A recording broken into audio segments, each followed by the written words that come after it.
আসসালামু আলাইকুম, আশা করি সবাই ভালো আছো। এখন আমরা দুটি সংখ্যার গসাগু ও লসাগু নির্ণয়ের ফ্লোচার্ট শিখব। তো প্রথমে আমাদেরকে গসাগু এবং লসাগু সম্পর্কে কিছু জিনিস জানতে হবে। প্রথমে আমরা গসাগুকে ইংরেজিতে সংক্ষিপ্ত আকারে কি বলা হয়? জিসিডি বলা হয়। জিসিডি এর পূর্ণরূপ হচ্ছে গ্রেটেস্ট কমন ডিভাইজর। আর লসাগুকে ইংরেজিতে বলা হয় এলসিএম, অর্থাৎ লিস্ট কমন মাল্টিপল। এটা আমরা জেনে নেব।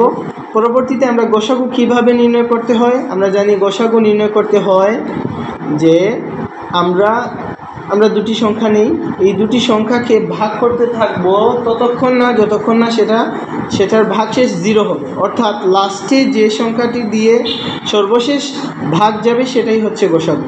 তাহলে আমরা এই দুটোকে ভাগ দিই। আমরা জানি যে এই পার্সেন্ট দ্বারা বোঝায় ভাগশেষ নির্ণয়ের সাইন। তাহলে 20কে 12 দ্বারা ভাগ করলে কি আমরা ভাগশেষ পাবো? 12 20-এর মধ্যে একবার যায়, তাহলে ভাগশেষ থাকে 8। পরবর্তীতে আমরা কি করব? এই যে দ্বিতীয় নাম্বারটি আছে সেটি প্রথম নাম্বারে চলে আসবে এবং এই যে ভাগশেষ আছে সেটি দ্বিতীয় নাম্বারে চলে আসবে। তাহলে আমরা 12কে 8 দ্বারা ভাগ দিলে ভাগশেষ কত থাকে? 4 থাকে। 8 একবার যায়, 4 থাকে ভাগশেষ। এখন আমরা কি করব? এই দ্বিতীয় নাম্বারটা আবার প্রথমে চলে আসবে এবং রিমাইন্ডার অর্থাৎ ভাগশেষটা দ্বিতীয়তে চলে আসবে। 8কে 4 দ্বারা ভাগ দিলে ভাগশেষ কত থাকে? 4 দুইবারে 8 হয়, তাহলে ভাগশেষ থাকবে না, অর্থাৎ 0। তাহলে এই পর্যন্ত আমাদের প্রোগ্রাম শেষ। তাহলে এখানে গসাগু কোনটি? এখানে গসাগু হচ্ছে এই সর্বশেষ যে সংখ্যাটি দিয়ে ভাগ দিয়েছে। তাহলে আমরা গসাগু এই 4 পেলাম। আচ্ছা, কিন্তু আমরা লসাগু নির্ণয়ের সূত্র কি? লসাগু নির্ণয়ের সূত্র একদম সহজ, যে আমরা লসাগু এইভাবে নির্ণয় করব যে এলসিএম। লসাগু এর ইংরেজি সংক্ষিপ্ত রূপ হচ্ছে এলসিএম।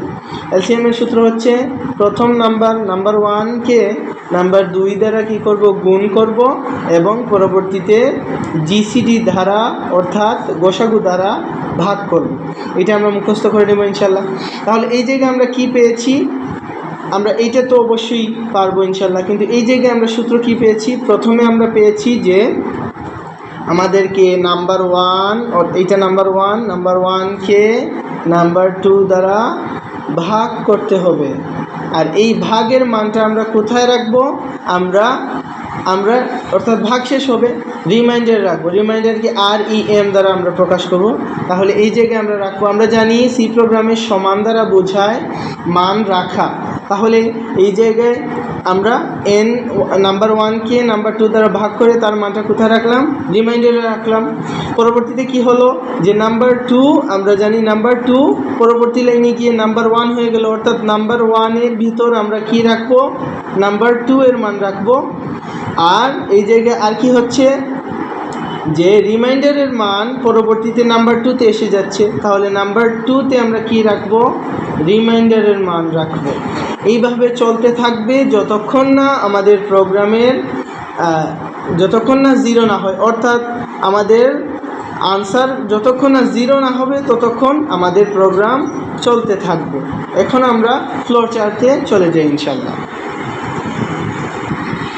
আচ্ছা, এবার আমরা প্রোগ্রামটি শুরু করি। তো প্রথমে আমরা কি করব? প্রোগ্রামটি শুরু করব স্টার্ট। পরবর্তীতে আমরা দুটি সংখ্যা ইনপুট নিব। এই জায়গায় আমরা দুটি সংখ্যা কী হিসেবে ইনপুট নিচ্ছি? আমরা নাম্বার 1 এবং নাম্বার 2 আমরা কি করলাম? আমরা ইনপুট হিসেবে নিলাম ইনপুট N1, N2। আমরা দুটি সংখ্যাকে ইনপুট নিয়ে নিলাম। এই জায়গায় কেউ যদি নাম্বার 1 নাম্বার 2 নিতে পারে, কোনো সমস্যা নেই, নিতে পারবে ইনশাল্লাহ। তো পরবর্তীতে আমরা কি করব? এই জায়গায় একটি সংযোগ চিহ্ন রেখে আমরা পরবর্তী লাইনে চলে যাব ইনশাল্লাহ। পরবর্তী লাইনে গিয়ে আমরা একটি প্রসেসিং সাইন দেব। প্রসেসিং সাইনের মধ্যে আমরা একটু কাজ করব। কি কাজ করব? যে আমরা এই জায়গায় কি পেয়েছি? আমরা প্রথমে পেয়েছিলাম যে রিমাইন্ডার, আমরা নাম্বার 1কে নাম্বার 2 দ্বারা ভাগ করে ভাগশেষটা কোথায় রাখবো? রিমাইন্ডারে রাখবো। তাহলে আমরা এটা লিখবো যে রিমাইন্ডার ইকুয়াল নাম্বার 2কে নাম্বার 1 দ্বারা আমরা ভাগ করে এটার মান কোথায় রাখলাম? রিমাইন্ডারে রাখলাম। পরবর্তীতে আমরা কি পেলাম? নাম্বার 2 এর মান নাম্বার 1-এ রাখলাম। তাহলে নাম্বার 1-এর ভিতর আমরা কি রাখলাম? নাম্বার 2 এর মান রাখলাম। সমান দ্বারা মান রাখা বোঝায়। আচ্ছা, পরবর্তীতে আমরা কি করলাম, রিমাইন্ডারের মান নাম্বার 2-তে রাখলাম। নাম্বার 2-তে আমরা রিমাইন্ডারের মানটি রাখলাম। শেষ, আমাদের প্রসেসিং কাজ শেষ। এখন আমাদেরকে একটি শর্ত দিতে হবে। শর্তটি কি, যে ততক্ষণ পর্যন্ত আমাদের প্রোগ্রামটি চলবে যতক্ষণ না জিরো না হয়। জিরো হয়ে গেলে আমাদের প্রোগ্রাম শেষ হয়ে যাবে।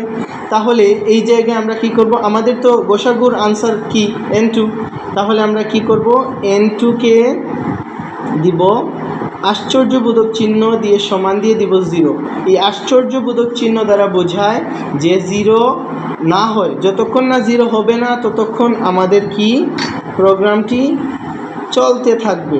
আর যদি জিরো হয়ে যায় তাহলে কি হবে, জিরো হয়ে যায় তাহলে এই জায়গায় ইয়েস হলে প্রোগ্রামটি চলতে থাকবে, আর নো হয়ে গেলে আমরা পেয়ে যাব কি পেয়ে যাব, আমরা জানি যে আমাদের কাঙ্ক্ষিত আনসারটি পেয়ে যাব। কাঙ্ক্ষিত আনসারটি কি, এই জায়গায় এইটা, অর্থাৎ n2।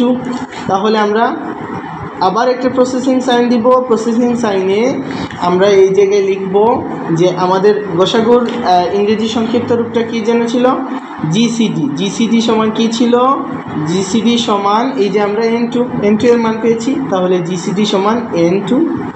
এখন আমরা এই জায়গায় কি করব, আমাদের যদি বলে যে তুমি গোসাগু নির্ণয় করো, তাহলে এই জায়গায় আমরা কি করে দেব, প্রিন্ট জিসিডি করে দেব। কিন্তু এই জায়গায় যদি একই সাথে লসাগু বলে দেই, তাহলে আমরা লসাগুর এই যে সূত্রটি আছে সেই সূত্রটি অ্যাপ্লাই করব। অর্থাৎ আমরা জানি এলসিএম ইকুয়াল নাম্বার 1 গুণ নাম্বার 2 ভাগ জিসিডি। আচ্ছা, দুটো একসাথেই করে নিলাম। পরীক্ষায় যদি একটি আসে তাহলে আমরা একটি দেব। এখন আমরা কি করব, আমরা প্রিন্ট করব। প্রিন্ট কাকে প্রিন্ট করব, আমরা গোসাগু হচ্ছে জিসিডি আর লসাগু হচ্ছে এলসিএম। পরবর্তীতে আমরা প্রোগ্রামটি শেষ করে নেব।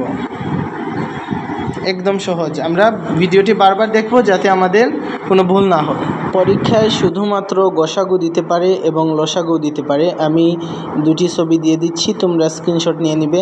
এই জায়গায় শুধু নাম্বার দুটির পরিবর্তে এল এবং এস ব্যবহার করা হয়েছে, ঠিক আগের মতোই।